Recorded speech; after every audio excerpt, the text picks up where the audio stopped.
بسم اللہ الرحمن الرحیم۔ بڑے دکھ درد کے ساتھ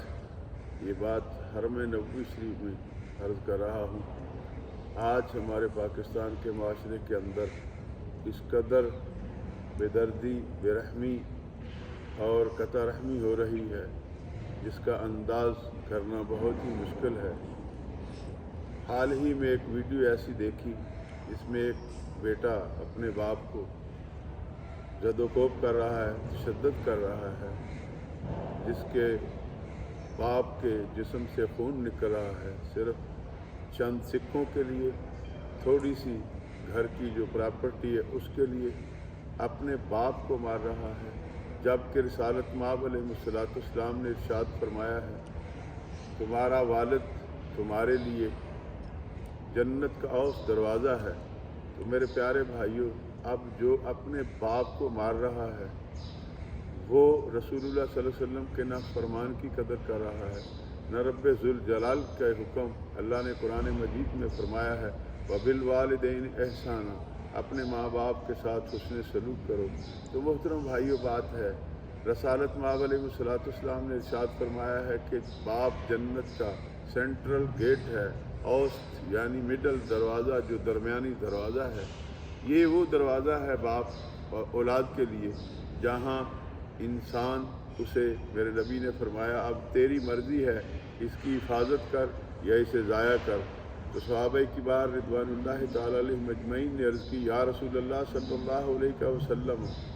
ہمیں اس کی استفسار فرمائیں، وضاحت ارشاد فرمائیں۔ تو میرے آقا صلی اللہ علیہ وسلم نے ارشاد فرمایا جو اپنے باپ کا ادب و احترام کرے گا، باپ کی خدمت کرے گا، باپ کی فرما برداری کرے گا، اس نے جنت کے دروازے کی حفاظت کر لی، اور جو باپ کا نافرمان ہوگا، باپ کا کہنا نہیں مانے گا، باپ کو گالی گلوچ دے گا، باپ کے لیے بے ادبی کرے گا، اس نے جنت کے دروازے کو جو ہے وہ ضائع کر لیا۔ تو آج جس آدمی کی میں نے ویڈیو دیکھی ہے جو اپنے باپ کو گونسوں سے، ٹانگوں سے، اپنے جوتوں سے مار رہا ہے، پھر اس کے باپ کے چہرے سے لہو چل رہا ہے، سر سے لہو چل رہا ہے اور باپ بارش ہے، تو کیا اس نے نبی کریم صلی اللہ علیہ وسلم کے فرمان کو مانا؟ اس نے کیا نبی کریم علیہ السلام کے فرمان کا کوئی قدر کیا؟ میرے پیارے بھائیوں، اسی طریقے سے ہمارے معاشرے کے اندر آج کل ایک نئی وبا پھیلی ہے۔ خواتین بہت ہی اعلیٰ قسم کے زیب و زبائش کر کے، اعلیٰ سے اعلیٰ کپڑے پہن کے، اپنے وہ کیا کہتے ہیں میک اپ کر کے، پھر اپنے چہرے ننگے کر کے لاؤڈ سپیکر کے اندر نعت خوانی کر رہی ہیں، جبکہ یہ ساری چیزیں گناہ ہے، اس سے بچنا چاہیے۔ عورت تو وہ ہے جس کی آواز کوئی غیر محرم نہ سنے، تو جب یہ اپنے چہروں کو نہیں چھپاتی، پھر ایسے ایسے انداز میں نعتیں پڑھتی ہیں جس طریقے سے ایک گانے والا گا رہا ہے، کوئی سنگر پاپ میوزک کر رہا ہے، ارے خوف خدا کھاؤ اور اپنے رب سے ڈرو۔ اور پھر ہمارے معاشرے کے اندر ایک ایسا ناسور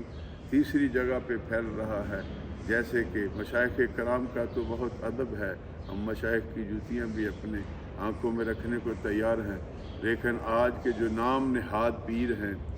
جنہوں نے میک اپ کیے ہوتے ہیں، پھر مساجد کے اندر ڈانس کر رہے ہوتے ہیں، پھر اپنے کانوں میں بالیاں پہنی ہوتی ہیں، اپنے وہ ناک کے اندر جیسے خواتین وہ اپنے زیب و زینت کرنے کے لیے ہار سنگار کرتی ہیں، وہ سارا کر کے پھر ایسے ایسے انداز سے مساجد کے اندر ڈانس کرتے ہیں۔ کیا یہ پیری ہے؟ یہ پیری نہیں، یہ شیطانگی ہے۔ ایسی شیطانگی سے اللہ تعالی ہم سب کو محفوظ رکھے۔ پیر وہی ہے جس سے دیکھنے کے بعد اللہ یاد آئے، پھر نبی کریم علیہ السلام کی سنت مطہرہ یاد آئے، پھر میرے آقا کریم علیہ السلام کے جو فرمان عالی شان ہیں، جو ان کی تبلیغ کرے۔ پیر تو وہ ہوتا ہے، پیر کا معنی ہوتا ہے استاد۔ تو جو آج کل ڈھول ڈمکے کے ساتھ ڈانس کر رہے ہیں، حال ہی میں ایک ایسی ویڈیو دیکھی جس کے اندر ایک ہی لباس ہے، پیر کا بھی مریدوں کا بھی، اور پھر وہ مسجد کے اندر اس طریقے سے ڈانس کر رہے ہیں جیسے انگلش